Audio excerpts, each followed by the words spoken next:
Hello again, everyone. I have sort of a random assortment of art supplies to swatch for you today. I purchased all of these at Jerry's Artarama, and there were some things that I hadn't seen before and I wanted to try out, and there were some things that I wanted to supplement existing collections with. So these are Sennelier ink brushes, which are pigment-based ink brushes. So basically it's like liquid watercolor. This is a gigantic pastel from Sennelier that is in this really beautiful blue green. I think they call it blue green black. Let's see. Blue gray green. Sorry, that's what color this is, but that just seemed like a color that was right up my alley. But it's a really big puck, essentially, that is an extra soft pastel. So I have to be a little careful with it when I get it out of the box and not get the dust from it everywhere, but we'll see. We'll see if I can avoid that. And then this is a Daler-Rowney acrylic ink in Antelope Brown. This is a color that I did not already have, and I saw someone else swatching it on YouTube and really liked it and wanted to add that to my existing collection of acrylic inks. And then with Faber-Castell Pitt pens, I realized I did not have a dark green, so I added this chromium green opaque. And then also with Neocolor 2s, I realized that greens were really lacking in the ones that I had, and I was wanting to use more greens. So I got 3 different greens here. This one is moss green. This one is grass green, and then this one is chromium oxide green, which is the same color as this, but it'll probably look a little different. So the Neocolor 2 by Caran d'Ache, these are water-soluble crayons, essentially, and I've really been using them a lot in my mixed media art, and I've really been enjoying them. So I did kind of want to fill in a gap that I saw in my collection there. So I'm going to be swatching these on watercolor paper today. You don't necessarily need watercolor paper to swatch these things. In fact, they might actually do well on other types of paper, but I generally put all of my swatches on Pentalic watercolor paper. This is part of their little field book here. So I'm going to be swatching them today here. So let me get these out of the way. And then off to the side, I have a pot of water and a brush. Let's go ahead and go with the easier media first. So I'm going to do these and the acrylic ink first, and then I will do the liquid watercolor brushes and the extra soft giant pastel last. So with these Faber-Castell Pitt brush pens, you can activate them with water, but you have to be really, really fast about it, especially on watercolor paper, because watercolor paper is very absorbent. So this, I'm going to have my watercolor brush at the ready, already with a little bit of water in it. So that's ready and off to the side. So let me go ahead and swatch this. Oh, this is a perfect color that I was looking for. And as you can see, I probably was not even fast enough. If you put these, so you will get this ghosting underneath of the mark. So if you use these with a gessoed surface, gesso is basically just like a priming paint, acrylic paint to put on papers, or used a less absorbent paper, you probably would be able to activate this a little bit more. But essentially this is India ink in a marker. So it's permanent when dried and you cannot reactivate it. I love these. I use these a lot in my mixed media art and highly recommend them. Okay, so these we don't have to be fast about. These are these Neocolor 2s. I can go ahead and add the color. I'm going to add a pretty significant swatch and then leave room to activate half of it with water, because these are water soluble. Maybe I'll go down with the activation here.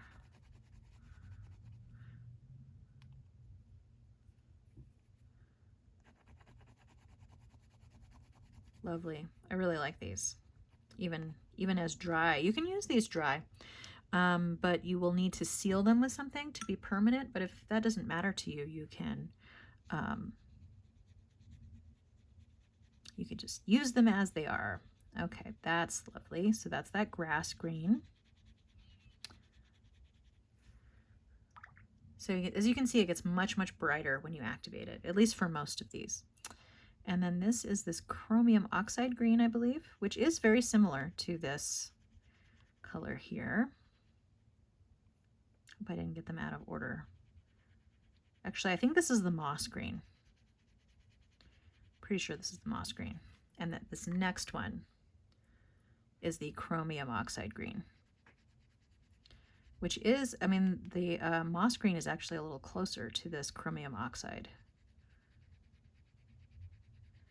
And that happens. Different brands have different colors here. And again, I apologize for the glare on the water with the light above here, but I will put these up to the screen once they have dried a little bit. And then here is this acrylic ink, and you can pretty much treat acrylic ink like watercolor, but it will dry, and it'll dry pretty fast, and then once it's dried, it'll essentially not be reactivatable. You can't activate it with water. So what I'm going to do is I am going to activate it with water over here so that you can see what it's going to look like diluted. So there's full strength and that's diluted. It's a really beautiful color. I would almost call this an ochre, like maybe a brown ochre. It's really lovely. Okay, so I will do these watercolor markers next. Oh, and they do have a little sticker on them here. So these I'd seen a while ago actually in a Sennelier video on YouTube, but I had not seen them in a store anywhere until seeing them at Jerry's Artarama. And I thought it was kind of interesting that Sennelier decided to get into this liquid watercolor game. So I do need, so that it says pre-filled brush, ready to use watercolor effect. I'm wondering if there is a little cap here or if I can just go ahead and squeeze. See if there's any, no, there's no indication.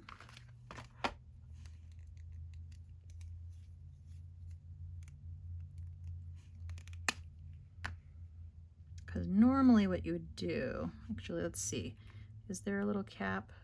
Yes, so there is a little cap here at the top. That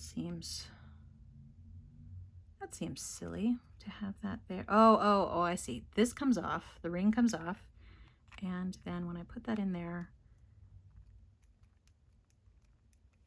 there's a little piece that goes down into that part we were looking at, and you can see it's already coming up into the brush, and then I can squeeze and get the watercolor flowing down into the brush, which is always very satisfying, I think. Which color is this? This is, let's see,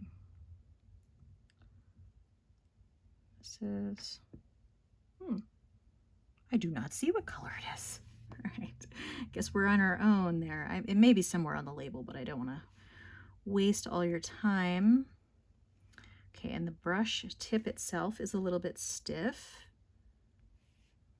So there you go. And I am going to activate these with water. So this looks like black.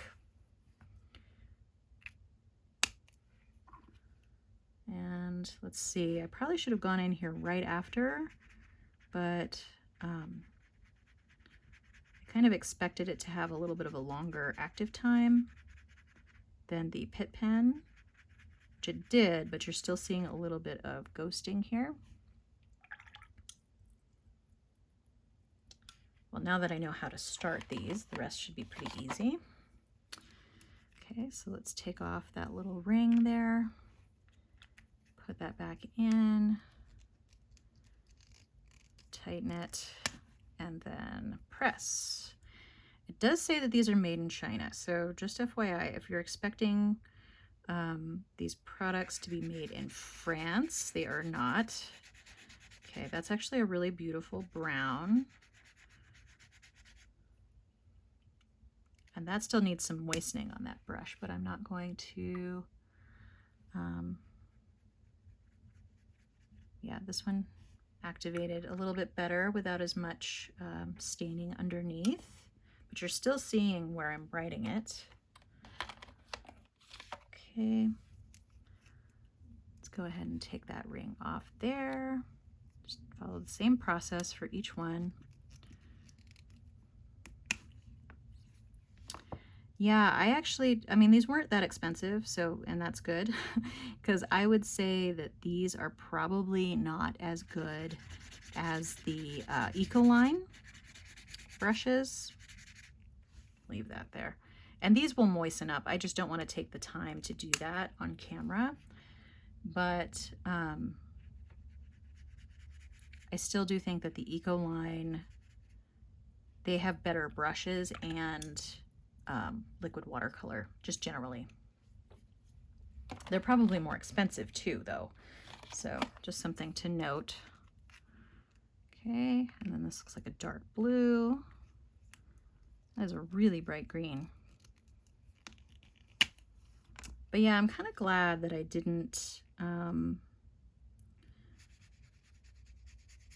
I don't even think I'm gonna need a wet watercolor brush for this one because it's kind of pale already.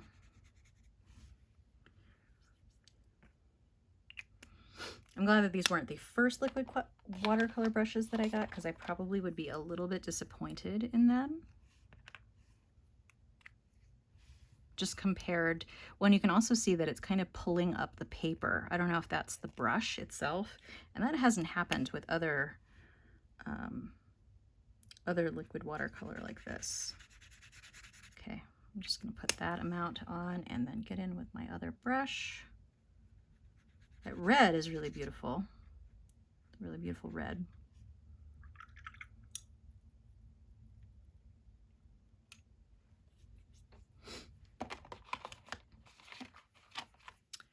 And then the last one is this yellow. Yeah, I would say these are just okay, but like I said, they are fairly inexpensive. So they might be a good way to kind of play around with liquid watercolor without spending a lot of money, although I still think these are probably more expensive than they need to be, especially if they're not made in France. Okay. But yeah, these two colors, I'm really not liking the way the color has dried on here, and that has not happened with other liquid watercolors that I have used. Okay, so that's it for this set. Now the last thing I'm going to test out is this gigantic pastel, and this is so fun. I'm gonna get it all over me, and I'm only gonna do a small sample here. Oh, I love that. It's beautiful. But as you can see, it gets all over my hands. So this is gonna be for a day when I am feeling a little bit more messy with that. And let's see.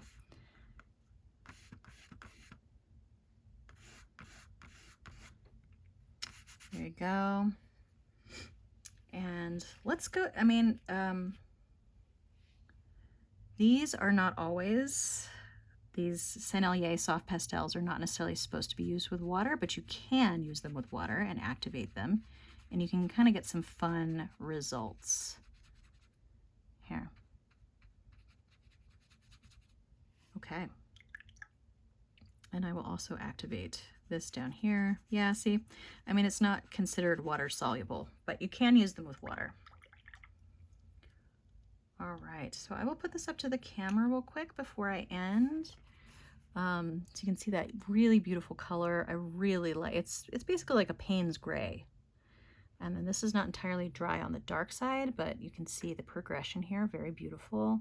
Here's the Neo Color 2s in green, and that Faber-Castell Pitt pen, and then all of these. So of these things that I've gotten, I would say the top row, excellent. This is not a very good representation of this. I would definitely use this on a gessoed surface normally, so I would get a little bit more control, or I would use it to darken lines or something like that. These products, I don't know that I would get these, quite frankly, but mostly because of how it has appeared on the paper here, because I would not want the texture of the paper to come out like that. I don't like that. And it looks like it's doing it on this color as it dries too, and you can see it here a little bit in the green. Yeah, these are not my favorite. All right, but I had to try them because They had such a great demonstration on their YouTube channel using it, but I'm not seeing those same fantastic results. All right, well, that's all I had for you today. Feel free to subscribe to keep track of future videos on my channel. If you enjoyed this video, give it a like. I hope to see you next time, but in the meantime, have a great day. Thank you.